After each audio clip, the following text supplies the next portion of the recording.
नमस्कार, आप देख रहे हैं एस न्यूज। मैं हूं आपके साथ दीपाली मिश्रा। आइए नजर डालते हैं आज की खास खबरों पर। शाहजहांपुर स्वतंत्रता दिवस की 78वीं वर्षगांठ पर उप संभागीय परिवहन कार्यालय में स्वाधीनता का कार्यक्रम हर्षोल्लास के साथ मनाया गया। इस अवसर पर उप संभागीय परिवहन अधिकारी सर्वेश कुमार सिंह ने कहा कि मुझे हर्ष का अनुभव हो रहा है कि मैं शहीदों की धरती पर तैनात हूं। हमें अपने शहीदों से प्रेरणा लेनी चाहिए, उनके आदर्शों को आत्मसात करना चाहिए। उन्होंने कहा, स्वतंत्रता और स्वच्छंदता दो शब्द हैं जो समांतर अर्थ रखते हैं, लेकिन इनमें एक छोटा सा भेद भी है। स्वतंत्रता जहाँ हमें कार्य करने के लिए नियंत्रण में रखती है, वहीं स्वच्छंदता में कोई नियंत्रण नहीं होता, कोई नियम कायदा कानून लागू नहीं होता। इसलिए हमें स्वतंत्र रहना चाहिए, ना कि स्वच्छंद। उन्होंने कहा कि आजादी का मतलब है हम परतंत्रता की वीडियो से मुक्त हुए हैं। अब हमें अपने देशवासियों के लिए कार्य करने की आवश्यकता है। जो लोग सरकार की योजनाओं से पूर्ण परिचित नहीं है, उनके अंदर जागरूकता पैदा करना हमारा कर्तव्य है। त्रिमूर्ति यहीं के निवासी हैं। पोस्टिंग होने के बाद जब यहाँ से किसी का फ़ोन गया तो कहा शहीदों की धरती पे आपका स्वागत है। हमसे कौन सी शहीद की धरती? तो यहाँ आया तो मीटिंग में हॉल में जैसे सीडीओ ऑफिस या कहीं गया तो तब हमने फिर से अपना वो किया, पुरानी चीज़ों को याद किया। तब बड़ा मतलब भीतर से हमको अच्छा लगा कि कम से कम उस धरती पे सेवा का जो भी अवसर मिले तो हम उनके आदर्शों को अपने अंदर आत्मसात करें।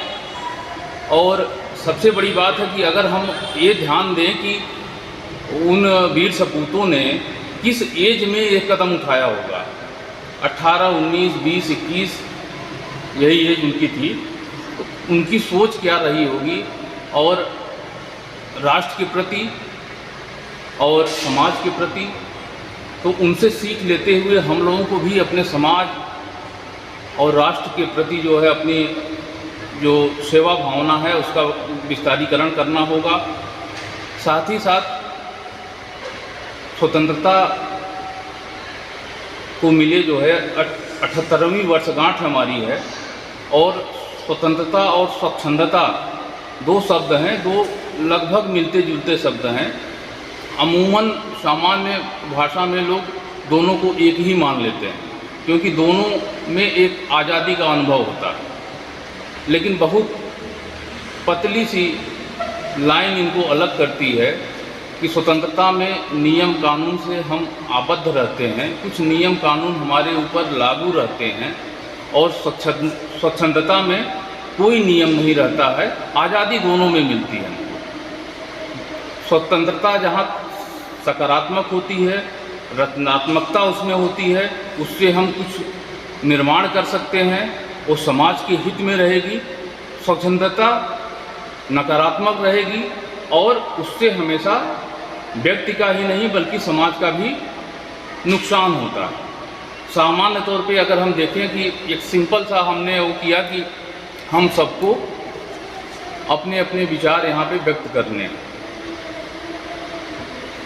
तो नियम हमेशा जो है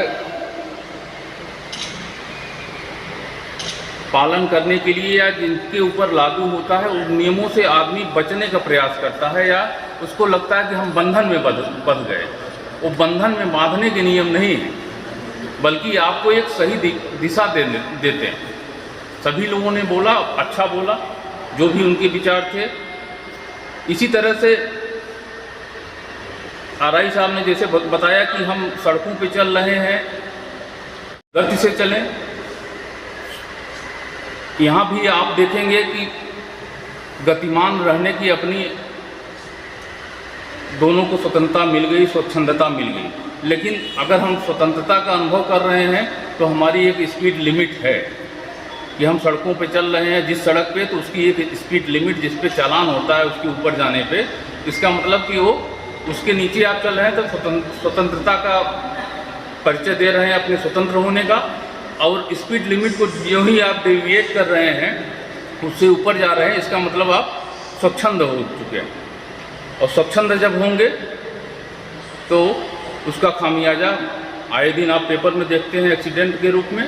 तो इसी उदाहरण से आप समझेंगे कि दोनों शब्दों का अंतर क्या है।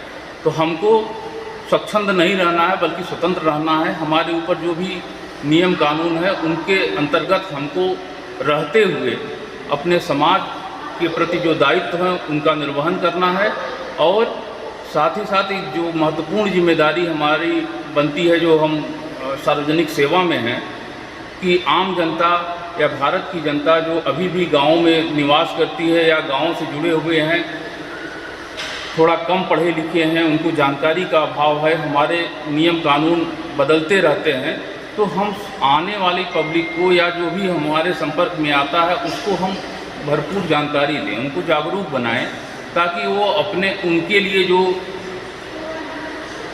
सरकार द्वारा मुहैया कराए गए काम हैं उनको करने में उनको तकलीफ़ ना हो। चीज़ें जब फेसलेस होंगी तो ऐसा नहीं है कि सभी लोग इतने निपुण हो चुके हैं कि फेसलेस हो गई तो अपने काम स्वयं कर लेंगे। उनको भी हमें जागरूक करना होगा कि ऐसा ना हो कि फेसलेस चीज़ें हो गई लेकिन उनका शोषण होता रहे, वो परेशान होते रहे, तो नियम कानून सरल होने के बावजूद उनको जो परेशानी होगी तो इसका मतलब कि हम अपने कार्य को सही से नहीं कर पा रहे हैं। तो उनको जागरूक करना होगा कि आप ऐसे ऐसे काम करेंगे।